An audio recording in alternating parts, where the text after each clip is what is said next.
Why do we write Kabbalah with Q? And why is it sometimes written with K or C instead? That is what this video is about. Brotherhood of the Eternal Light. Teaching the Western Mysteries.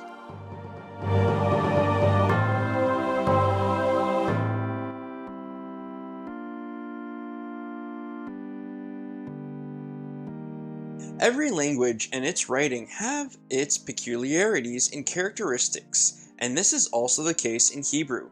For example, the Aleph Bet consists of only 22 consonants. Vowels are either not written at all or with mater lectionis.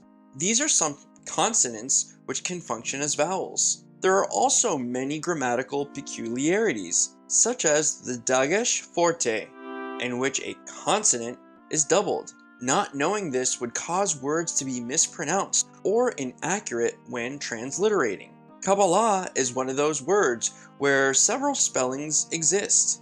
We will show you some of them. Maybe you have seen some of these spellings on the net or in books. In the original Hebrew, Kabbalah is spelt as follows. Hebrew is read from right to left. It consists of a Kof, a Bet, a Lamed, and a He. Below this, you see two different vowel signs for A. And you may notice that in the Bet there is a dot. This indicates a dagesh forte. That is a doubling of the consonant. The word Kabbalah, with its 4 letters, offers various possibilities for different interpretations. How it should be written. Mostly undisputed is the Lamed, the 3rd letter from the right, which is basically used the same way in all spellings and is simply rendered as an L.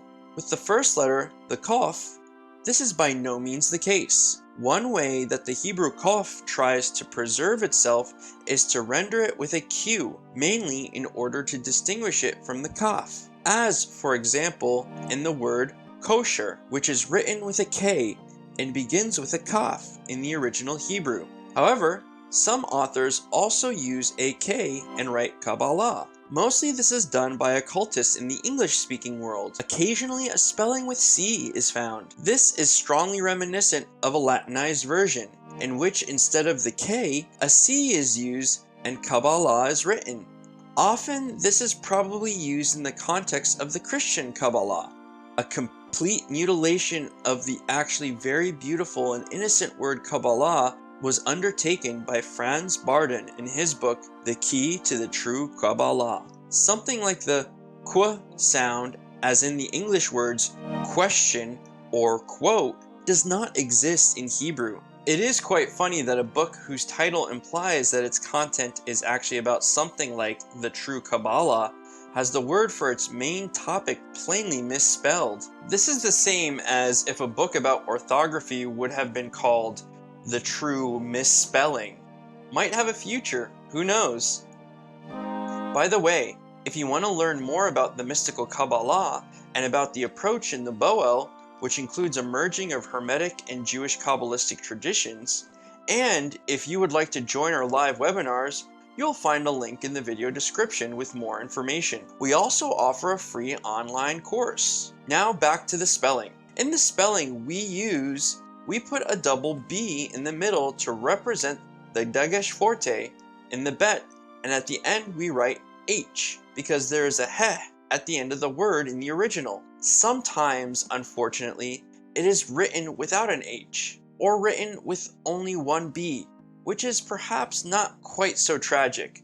But without the H at the end, in order to have the He in it, which would otherwise be completely missing, a complete letter would be missing, and would be incompletely transmitted from our point of view in any case. One of the purposes of proper transliteration is to preserve and enable proper pronunciation, even if some subtleties, like the dagesh forte, are not so audible nowadays. But with other rules, this is already the case. Imagine someone mispronouncing the name of an archangel in a sacred ritual, and instead of Uriel saying Ariel, as may happen frequently when someone is not properly familiar with Hebrew. Of course, some may get used to having their name mispronounced over and over again, but it is a matter of courtesy and respect to make an effort to pronounce another's name correctly. Or maybe one would not feel addressed at all if someone says Stevvan instead of Stephen, Sandake instead of Candace, or Aaron instead of Aaron. And to be honest, in what serious context should it be customary to say terms incorrectly?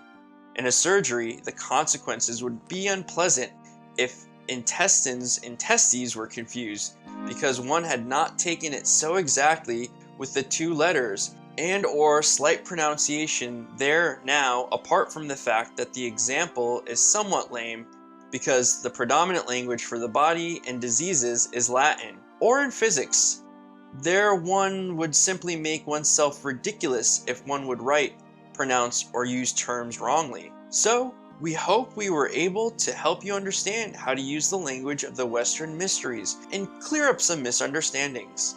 What Hebrew terms do you know that are often misrepresented? Which words are you unsure of and would like clarification on? Write to us about it in the comments. Leave us a like if you enjoyed the video. If you like our content, support us with a subscription